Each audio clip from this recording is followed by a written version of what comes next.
So this is a whole new setup? Oh yeah, from what y'all saw last year in the Get to Know the Pro episode. So you said everything's new? But the truck and the blowers, yeah. The vacuum's new, the trailer's new. Well, new to me, they're both used. I bought them. So I sold my old trailer, which was a 6x10. This is a 7x14, so that's just, it's awesome being able to hold so much more space is always better. The vacuum is new because last year, I think around this time, my old one blew up. So I bought that one back in like May or June used. I found a really good deal on it. And so it's done fantastic for me. And I like the fact with this trailer, the way these doors are over my last one, I can mount the vacuum on the back rather than the front of the trailer. What's the difference of the doors? The old one was just a tailgate. So it was basically just one solid piece that folded down or hinged out from the bottom. This one, you've got it, you pull this open and they'll swing open like barn doors. You've also got the option to spread it, and then you have pins up here that you can drop it down like a tailgate. So it's a three-way gate rather than a two-way. So what is the purpose for having all of this, like your setup? Like what kind of work do you normally do with all this? Well, in my area we've got a lot of oak trees, so we get a lot of leaves, and they're all super mature oak leaves. A lot of the neighborhoods around us are older, so all the trees are much larger. They drop a lot more leaves. And I'm mostly solo, and I mean the reason mainly for the vacuum is just to make life easier for anybody. You see all these big companies running around with them. They've got, I mean, they make these things in a bunch of different sizes, and engine sizes and horsepower. But the vacuum is awesome because you're not tarping and having to bring everything manually onto the truck. You just put it all in a pile and sway your hose back and forth. And then and the dump trailer is awesome because again, that's labor savings. You're not having to rake stuff off the trailer or blow it off of the trailer. You just flip the switch and the trailer does all the work for you.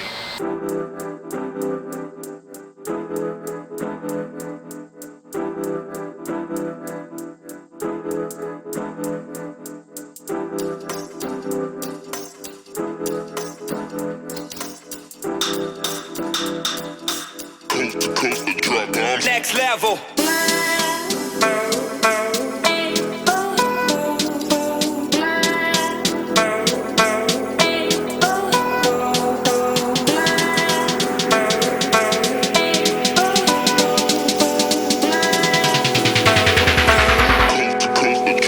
Next level.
So by yourself, what does this take you?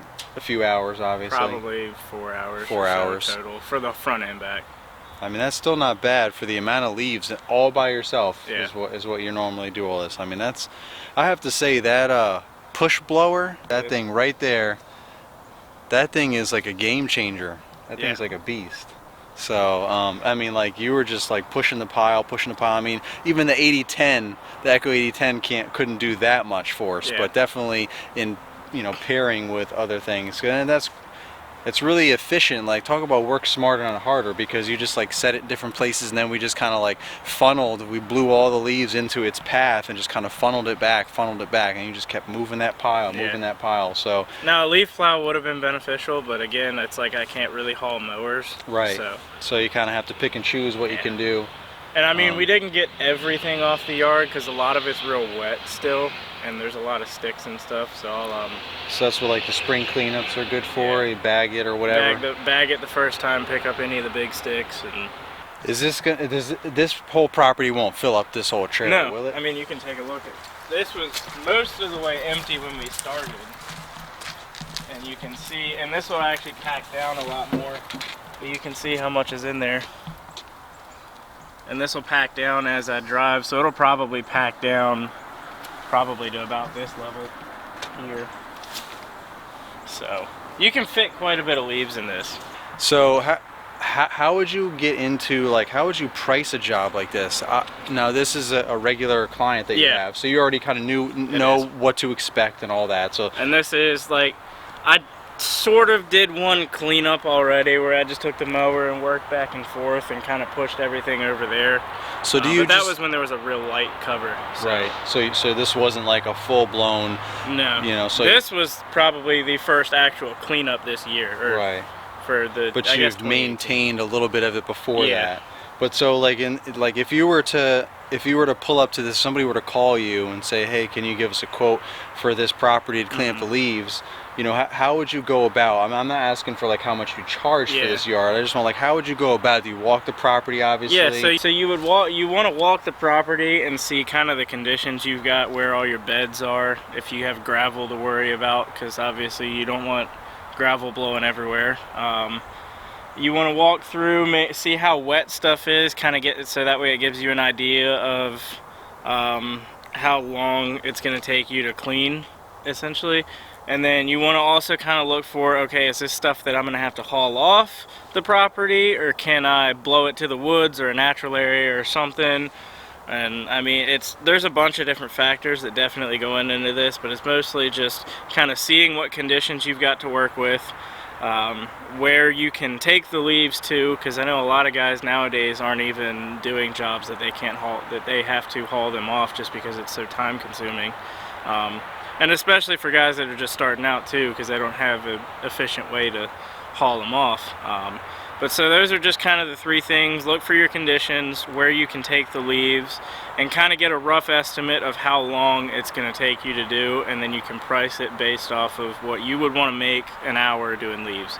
So it basically just comes down to time then, really. So first you got to figure out, and I'm sure, for me anyway, I know, and I'm sure this is just might be common too, that there's a lot of trial and error with this, because it's not like cutting a lawn where they're kind of similar, you know what I mean? Like, you can really like group stuff in. You can base one off of another. Leaves is it's a whole different story. You have no idea, you know, there might be dead cats in there and squirrels and who knows. So it seems like when you roll up to a property you've never been to before, there can be all kinds of obstacles that are in your way when you get there. So, but it just comes down to time and trial and error. And my biggest fear with leaf jobs is, one, obviously not having the right equipment and setup for whatever jobs there are that I take on, and two, the unexpected. And it always seems like I get stuck with all the unexpected, which I'm sure it happens to everyone, but for me early on it was just non-stop crazy unexpected things.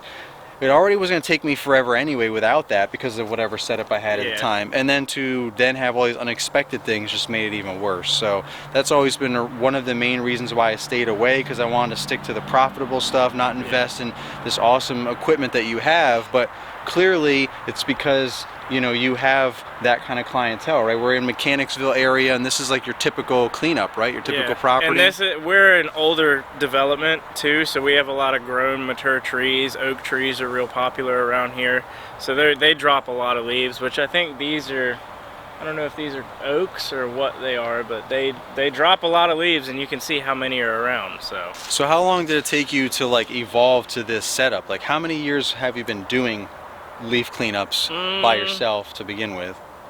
5-6 years, something like that. And you've been kind I of started with just a push mower and a bagging, so I would that would take absolutely forever. Yeah. So did you just learn through trial and error, or did you work for a landscape company at some point? I learned through trial and error and help people periodically. Like help other companies with setups like this, yeah. And then I went from the push mower to a riding mower and just a regular bagger, and then I got a track vac, so that helped a little bit. And then from that point, I think I had, I got a smaller vacuum unit and mounted that on the front of my 12-foot open trailer that didn't dump, and would blow leaves and vacuum them up like that. And then eventually I stepped into the dump trailer I had last year, which was a 6x10, with a different vacuum, because again, my vacuum blew up like I had said. And then now, last year I was able to sell my old dump trailer and buy a bigger unit, and then obviously I had to buy the vacuum. There was no getting around that. So it was definitely an evolution of time, experience, trial and error, and the type of work that you have. And you were saying earlier, when you were showing me your bagger system on your Z Master, and you were saying, you know, that a setup like that, like if I were to get that for my grandstand or something, it would work well for your area. Because you've seen my properties, you know, some of my properties and the type of stuff. So you've got a lot lighter leaf cover. I wouldn't have taken that mower on this. It would have just taken entirely too long. Yeah. But they're good for lighter leaf cover and kind of to come in and clean up after this. If it was dry and maybe, I mean, it got a little windy, so that was another thing. Yeah, I noticed that. If it was dry and it had been a little windy and we had gotten a majority of them, I would have just come back in and gotten this, but a lot of this stuff's wet, so I'm just going to wait till the first cut of the year and bag it and pick it all up. So this lady, she's pretty lenient, so well, thanks for taking me out and showing me some of the ropes here, and you got a sweet setup, man. Awesome. Thank you. I appreciate it.